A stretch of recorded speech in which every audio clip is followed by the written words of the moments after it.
అండి, నేను మీ హర్లతాని. ఈరోజు నేను మీకు సేమియా ఉప్మా అనేది చాలా పర్ఫెక్ట్గా ఎలాగా పొడి పొడిగా రావాలో చేసి చూపిస్తున్నాను. ముందుగా మనం ఒక గ్లాసు సేమియాని తీసుకొని కళాయిలో వేసుకొని బాగా వేయించుకొని పక్కన పెట్టుకోవాలి. తర్వాత అదే కళాయిలో ఆయిల్ వేసుకొని అందులో ఆవాలు, జీలకర్ర, శనగపప్పు వేసుకొని బాగా వేగిన తర్వాత అందులో ఉల్లిపాయలు, పచ్చిమిర్చి, క్యారెట్, స్వీట్ కార్న్, టమోటా, కరివేపాకు కూడా వేసుకొని బాగా వేయించుకోవాలండి. అది వేగేటప్పుడే కొద్దిగా మనం అందులో సాల్ట్ కూడా వేసుకొని బాగా వేయించుకోవాలి.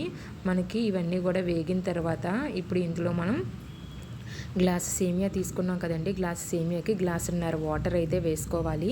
గ్లాసున్నర వాటర్ వేసుకున్న తర్వాత మూత పెట్టుకొని బబుల్స్ వచ్చేంత వరకు ఉంచుకొని తర్వాత ఒకసారి మళ్ళీ కలుపుకొని అందులో మన సేమియా వేసుకొని మీడియం ఫ్లేమ్లో పెట్టుకొని మూత పెట్టుకుంటే మన సేమియా అనేది రెడీ అయిపోయినట్టే.